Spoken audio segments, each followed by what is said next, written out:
अस्सलामुअलैकुम दोस्तों, कैसे हैं आप लोग। उम्मीद करता हूँ आप सब बहन भाई खैरियत से होंगे। अमलोक के फल के अनोखे फ़ायदे। अमलोक का शुमार भी पाकिस्तान के मारूफ फलों में किया जाता है। पाकिस्तान में इसको जापानी फल भी कहा जाता है, जबकि जापान में इसको परमीसन के नाम से पुकारा जाता है। जापान के अलावा इसका आबाई वतन चीन भी तस्वुर किया जाता है।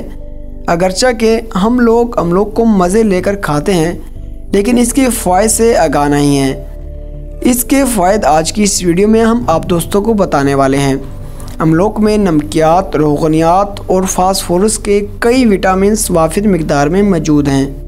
अमलोक का फल बच्चों के लिए भी काफ़ी फ़ायदेमंद है, क्योंकि ये पेट के कीड़े ख़त्म करता है। इसके अलावा इसमें लेसदार मादा भी मौजूद होता है, जो कि दर्द में काफ़ी फ़ायदेमंद है। अमलोक का फल दिल की बीमारियों में भी काफ़ी फ़ायदेमंद है। ये क़ुव्वत मुदाफ़त में इजाफ़ा करता है और शुगर को भी कंट्रोल में रखता है। कब्ज़ के ख़ात्मे में अमलोक काफ़ी मुफीद है। ये बड़ी आंत के वर्म को भी ठीक करता है। अमलोक के कई फ़ायदे में एक ये भी फ़ायदा है कि इससे अपेंडिक्स के इलाज में काफ़ी फ़ायदा पहुंचता है। और दोस्तों, अगर आप दोस्तों को ये वीडियो पसंद आई हो तो वीडियो को लाइक करें, चैनल को ज़रूर सब्सक्राइब करें और बेल आइकन को ज़रूर प्रेस करें, ताकि हमारी हर आने वाली नई वीडियो आप दोस्तों तक मिलती रहे। तो मिलते हैं अगली वीडियो में। अपना ख्याल रखिएगा। अल्लाह हाफिज़।